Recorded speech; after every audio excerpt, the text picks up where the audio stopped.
പ്രിയപ്പെട്ട സുഹൃത്തുക്കളെ, കഴിഞ്ഞ ഏതാനും ദിവസങ്ങളിൽ എനിക്ക് വീഡിയോ ചെയ്യാൻ പറ്റാത്ത ഒരു സാഹചര്യം ഉണ്ടായി. ചെറിയ ശാരീരിക അസ്വാസ്ഥ്യവുമായി ബന്ധപ്പെട്ടിട്ടാണ് അതുണ്ടായത്. അതുകൊണ്ട് എൻ്റെ ബഹുമാനപ്പെട്ട പ്രേക്ഷകർക്ക് ഉണ്ടായ ബുദ്ധിമുട്ട് ഞാൻ നിരുപാധികം ആദ്യമായി ക്ഷമ ചോദിക്കുക. സുഹൃത്തുക്കളെ, ഞാനിന്ന് ഈ വീഡിയോയിലൂടെ എൻ്റെ പ്രേക്ഷകരുമായി സംവദിക്കാൻ ഉദ്ദേശിക്കുന്നത് പ്രൗഢോജ്വലമായിട്ടുള്ള ഒരു വിധിന്യായത്തെക്കുറിച്ചിട്ടാണ്. ഇന്ത്യൻ ജുഡീഷ്യറി എന്നാൽ എന്ത് എന്ന്, അല്ലെങ്കിൽ ഇന്ത്യൻ ജുഡീഷ്യറിയെക്കുറിച്ച് ഇന്ത്യയുടെ ഭരണഘടന എന്താണ് വിഭാവനം ചെയ്തിരിക്കുന്നത് എന്ന് പൊതുജനങ്ങൾക്ക് കാട്ടിക്കൊടുത്ത, ഞാൻ നേരത്തെ സൂചിപ്പിച്ചതുപോലെ പ്രൗഢോജ്വലമായിട്ടുള്ള അത്യുജ്വലമായിട്ടുള്ള ഒരു വിധിന്യായത്തെക്കുറിച്ചിട്ട് വിശദമായി ഒരല്പം സമയമെടുത്ത് എൻ്റെ പ്രേക്ഷകരുമായി ചർച്ച ചെയ്യാൻ വേണ്ടിയിട്ടാണ്. സുഹൃത്തുക്കളെ, ഈ വിധി പ്രധാനപ്പെട്ടതാവുന്നത് കഴിഞ്ഞ ഏതാനും നാളുകളായി കേരളത്തിലെ ജുഡീഷ്യറിയുടെ, പ്രത്യേകിച്ച് കേരളത്തിലെ ഉന്നത ജുഡീഷ്യറിയുടെ വിശ്വാസ്യത ജനങ്ങൾക്കിടയിൽ കുറഞ്ഞുകൊണ്ടിരിക്കുന്ന ഒരു പശ്ചാത്തലത്തിലാണ് എന്നുള്ളത് വളരെ പ്രസക്തമാണ്. ഒരു പൊതുപ്രവർത്തകൻ എന്നുള്ള നിലയിലും അഭിഭാഷകൻ എന്നുള്ള നിലയിലും കേരളത്തിലെ ഹൈക്കോടതിയുടെ വിശ്വാസ്യതയെക്കുറിച്ചിട്ടൊക്കെ പല അവസരത്തിൽ വീഡിയോ ചെയ്തിട്ടുള്ള ഒരു പൊതുപ്രവർത്തകനാണ് ഞാൻ.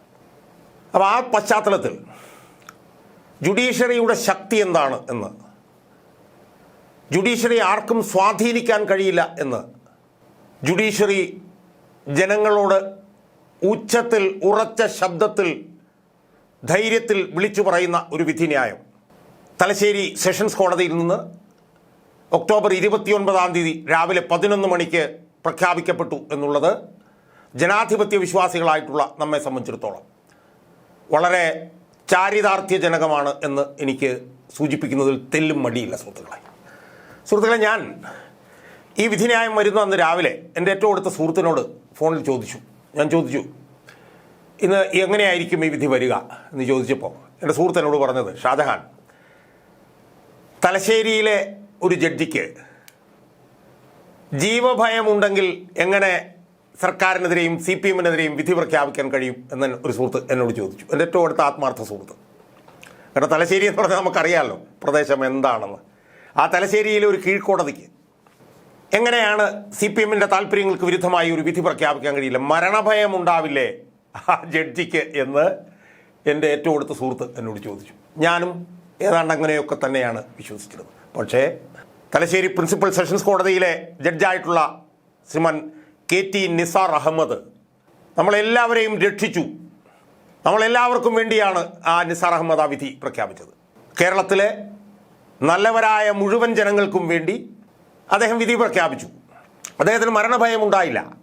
അദ്ദേഹം ആരെയും ഭയന്നില്ല. അദ്ദേഹത്തിൻ്റെ മുന്നിൽ നിയമങ്ങൾ മാത്രമാണ് ഉണ്ടായിരുന്നത്.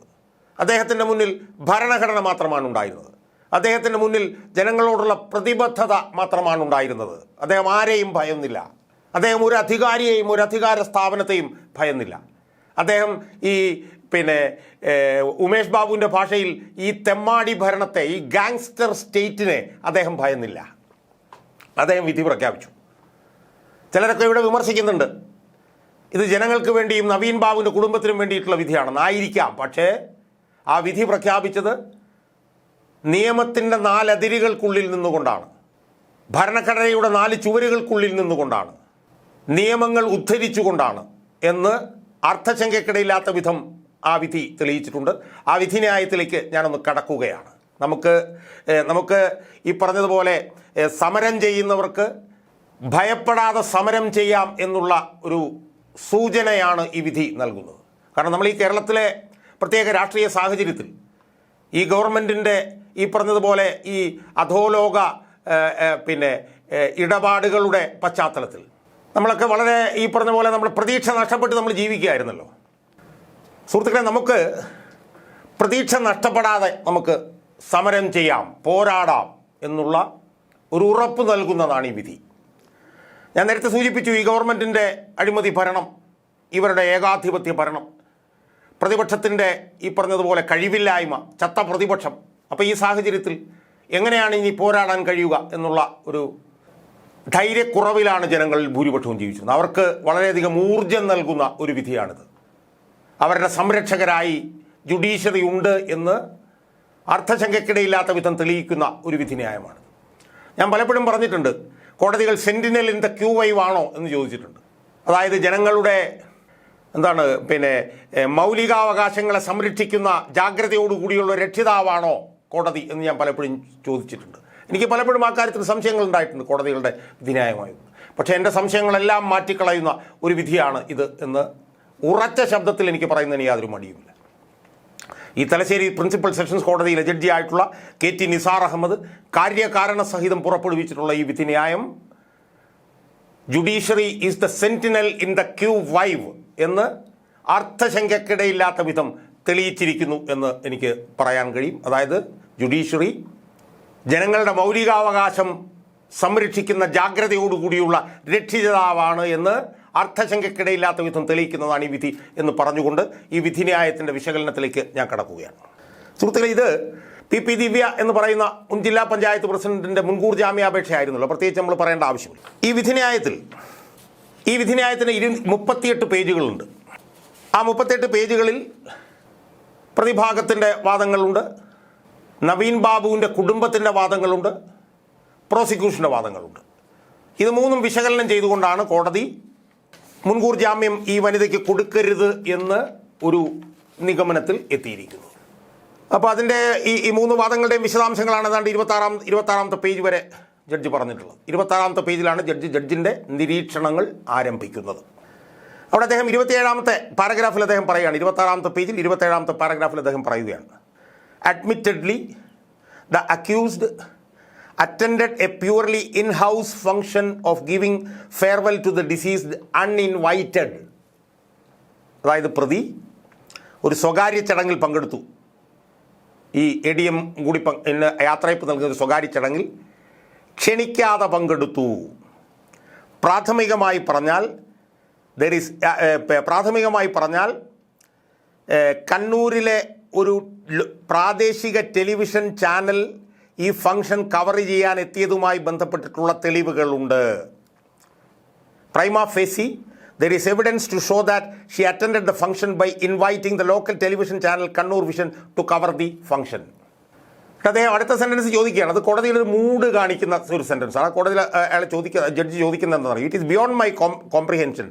What is the business of this accused to attend a purely private in-house function uninvited and that too by inviting media? What is the business എന്ന് ചോദിച്ചാൽ ഇവർക്ക് എന്തവകാശം ഒരു സ്വകാര്യ ചടങ്ങിൽ ക്ഷണിക്കാതെ മാധ്യമങ്ങളെയും വിളിച്ചുകൊണ്ടുവന്ന് പങ്കെടുക്കാൻ ഇവർക്ക് എന്തവകാശം? അതാണ് ചോദ്യം. What is the business of the petitioner? അതാണ് ചോദ്യം.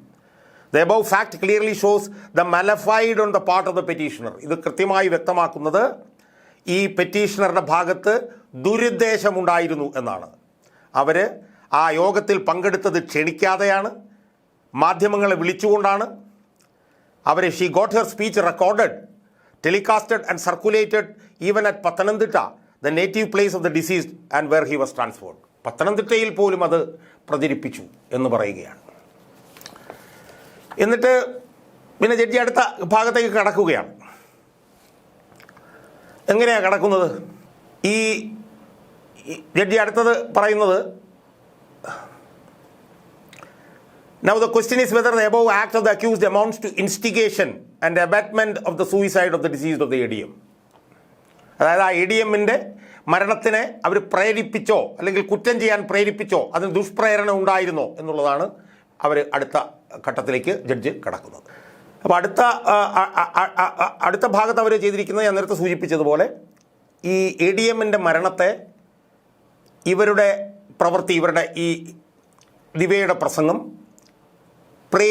ആത്മഹത്യയിലേക്ക് നയിക്കാൻ പ്രേരിപ്പിച്ചോ അല്ലെങ്കിൽ കുറ്റം ചെയ്യാൻ പ്രേരിപ്പിച്ചോ അല്ലെങ്കിൽ ദുഷ്പ്രേരണയോടുകൂടിയായിരുന്നോ എന്നുള്ള ആ ചോദ്യത്തിലേക്കാണ് ജഡ്ജ് അടുത്ത ഘട്ടത്തിൽ കടക്കുന്നത്. കാരണം എന്താണെന്ന് വെച്ചാൽ പ്രതിയുടെ വക്കീൽ പറഞ്ഞത്, ഇനി ആരോപണങ്ങൾ ശരിയാണെങ്കിൽ പോലും the above acts of the accused does not amount to instigation and abetment of suicide. ആരോപണം ശരിയാണെങ്കിൽ പോലും ഈ പ്രതിയുടെ പ്രവൃത്തി ഇയാൾ ആത്മഹത്യ ചെയ്യാൻ പ്രേരിപ്പിച്ചിട്ടുമില്ല, അതിനെ കുറ്റം ചെയ്യാൻ പ്രേരിപ്പിച്ചിട്ടുമില്ല. അങ്ങനെയുള്ള ഒരാളെ ജയിലിലേക്ക് അടയ്ക്കാൻ കഴിയില്ല എന്ന് പറഞ്ഞുകൊണ്ട് സുപ്രീം കോടതിയുടെ വിധികൾ ഉദ്ധരിച്ചുകൊണ്ടാണ് പ്രതിഭാഗം വക്കീൽ ഇത് പറഞ്ഞത്. സുപ്രീം കോടതിയുടെ രണ്ട് വിധികൾ. ഒന്ന് 2010 ചിത്രേഷ് കുമാർ ചോപ്ര വേഴ്സസ് സ്റ്റേറ്റും 2019 അർജുനൻ വേഴ്സസ് സ്റ്റേറ്റും. ആ രണ്ട് കോടതി വിധികൾ ഉദ്ധരിച്ചുകൊണ്ടാണ് ഇത് പ്രതിഭാഗം പറയുന്നത്. അതെല്ലാം വിശദമായി പരിഗണിച്ച ഈ നിസാർ അഹമ്മദ് എന്ന് പറഞ്ഞ ന്യായാധിപൻ പറഞ്ഞു, ഈ രണ്ട് കേസുകളിൽ പറഞ്ഞിരിക്കുന്ന സാഹചര്യവും ഇവിടുത്തെ സാഹചര്യവും രണ്ടാണ്. അയാൾ പറയുന്നത് എന്താണ്? The circumstances prima facie shows her clear intention to humiliate and insult the ADM in front of his superior subordinates and general public. അയാൾ പറയുകയാണ്, ഈ രണ്ട് കോടതി വിധികളിലും പറയുന്ന കാര്യങ്ങളുണ്ട്, ആ കാര്യങ്ങളും ഇവിടെ നടന്ന സംഭവങ്ങളും തമ്മിൽ വ്യത്യാസമാണ്. എന്നിട്ട് അയാൾ പറയുന്നത് എന്താണ്? ഇത് പ്രൈമാ ഫേസി തെളിയിക്കുന്നത്, പ്രാഥമികമായി തെളിയിക്കുന്നത് എന്താണ്? ADMനെ ഹ്യൂമിലേറ്റ് ചെയ്യാൻ, അയാളെ നാണം കെടുത്താനുള്ള ഉദ്ദേശത്തോടു കൂടി, അതും എങ്ങനെയാണ്? അയാളുടെ മേലുദ്യോഗസ്ഥന്മാരുടെയും അയാളുടെ കൂടെ ജോലി ചെയ്യുന്നവരുടെയും പൊതുജനങ്ങളുടെയും മധ്യത്തിൽ ഈ ADMനെ പരിഹസിക്കാനുള്ള, ഹ്യൂമിലേറ്റ് ചെയ്യാനുള്ള ശ്രമമാണ് ഇവിടെ നടന്നത്.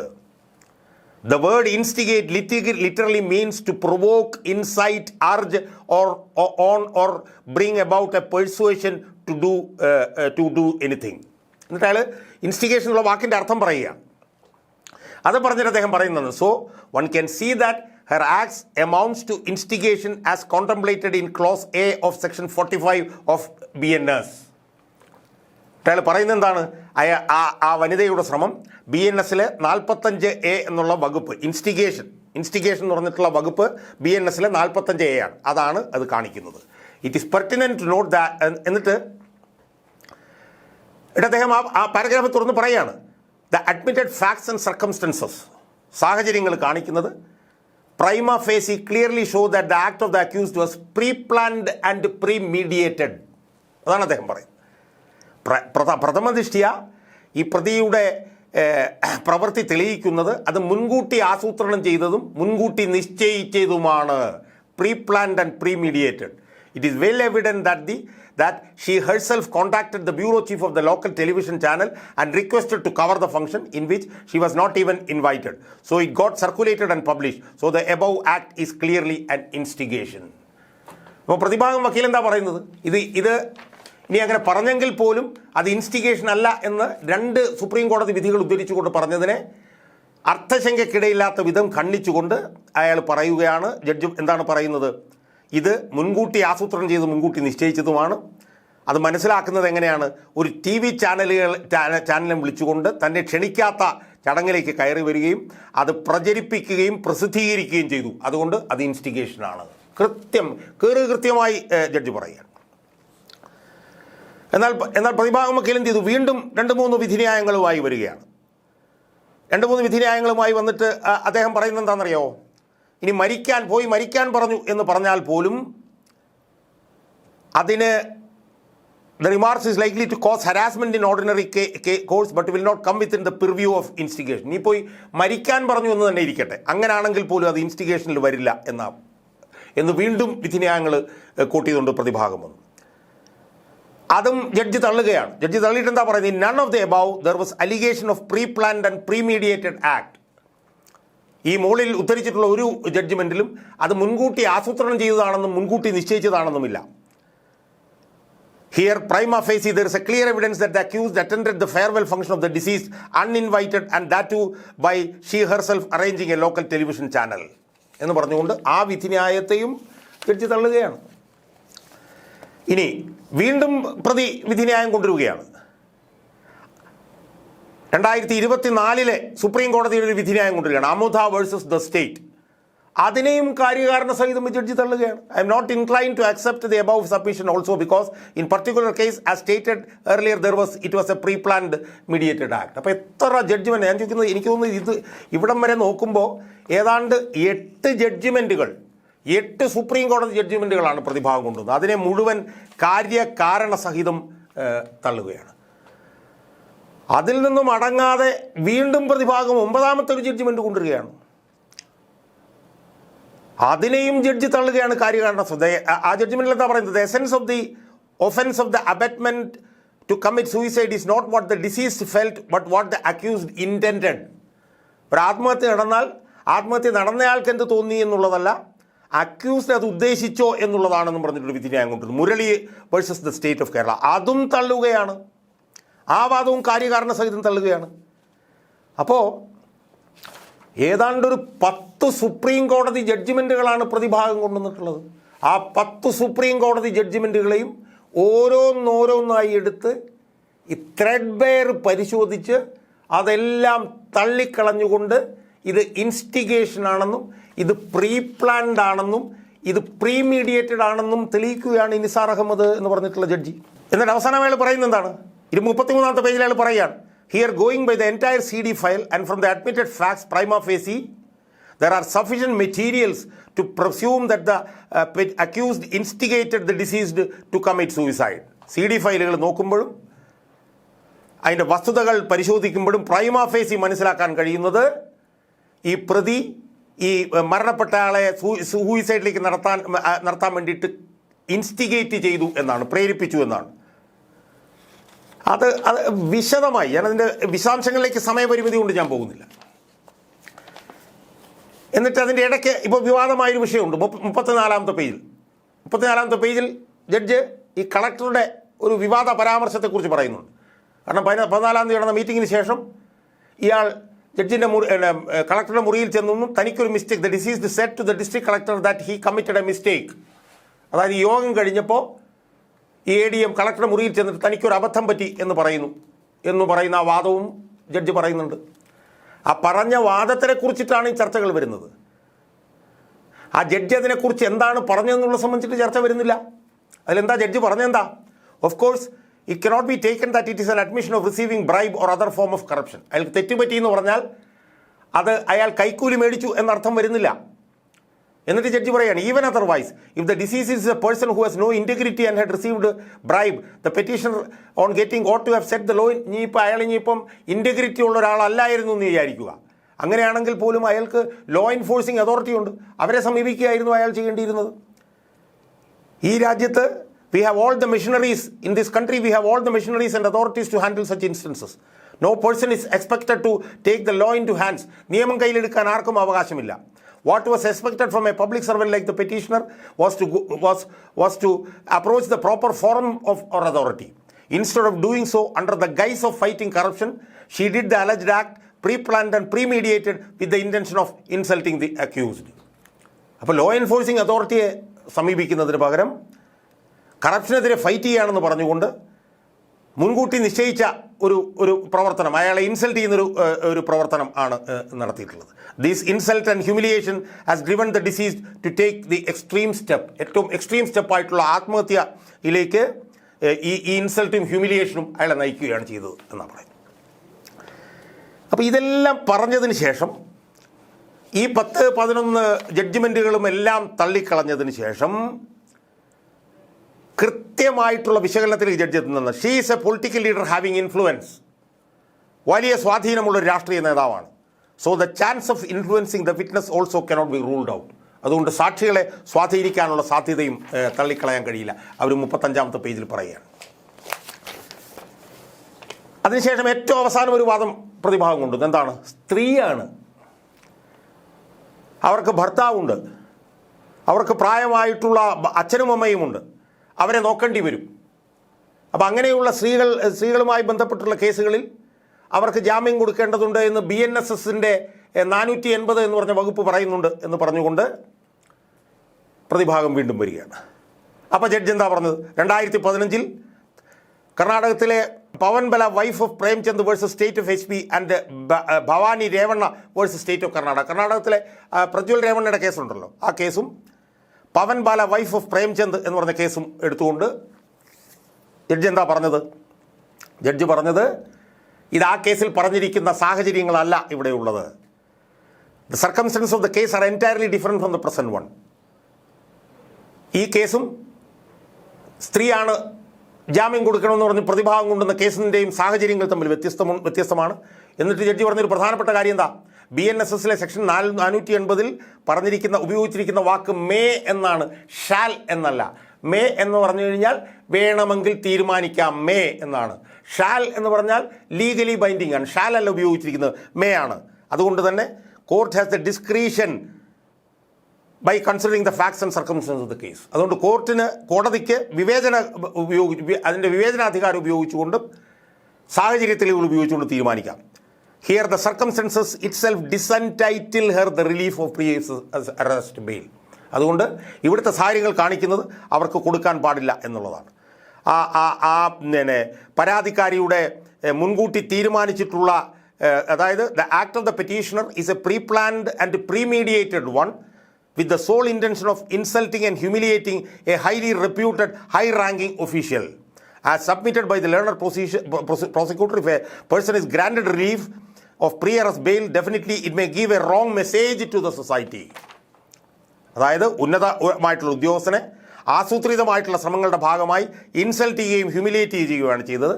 അങ്ങനെയുള്ള ഒരു വിഷയത്തിൽ മുൻകൂർ ജാമ്യം കൊടുത്തു കഴിഞ്ഞാൽ അത് സമൂഹത്തിന് തെറ്റായിട്ടുള്ള സന്ദേശം കൊടുക്കും എന്ന് മാത്രമല്ല, by considering her political power, അവരുടെ രാഷ്ട്രീയ അധികാരം പരിശോധിക്കുമ്പോൾ one can presume that there is every possibility of influencing the witness by using her influence. ഇത്രയും ഉന്നതമായ രാഷ്ട്രീയ സ്വാധീനമുള്ളവർക്ക് ജാമ്യം കൊടുത്താൽ അവർ പ്രതികളെ സ്വാധീനിക്കാനുള്ള സാധ്യതയുണ്ട് എന്ന് നമുക്ക് കണക്കാക്കാൻ കഴിയുന്നതാണ്. അതുകൊണ്ട് അവർക്ക് മുൻകൂർ ജാമ്യം നൽകാൻ പാടില്ല.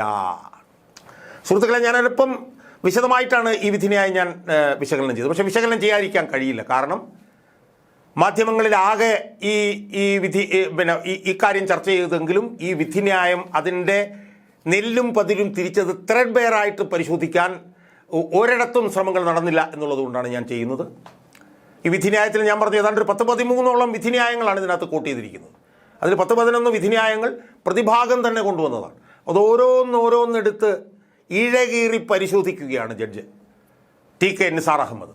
അങ്ങനെ ആ വിധിന്യായത്തിലൂടെ ഇവർക്കൊരു കാരണവശാലും മുൻകൂർ ജാമ്യം കൊടുക്കാൻ പാടില്ല എന്ന് അസന്നിഗ്ധമായി അർത്ഥശങ്കയ്ക്കിടയില്ലാത്ത വിധം ജഡ്ജി തീരുമാനിച്ചിരിക്കുകയാണ്.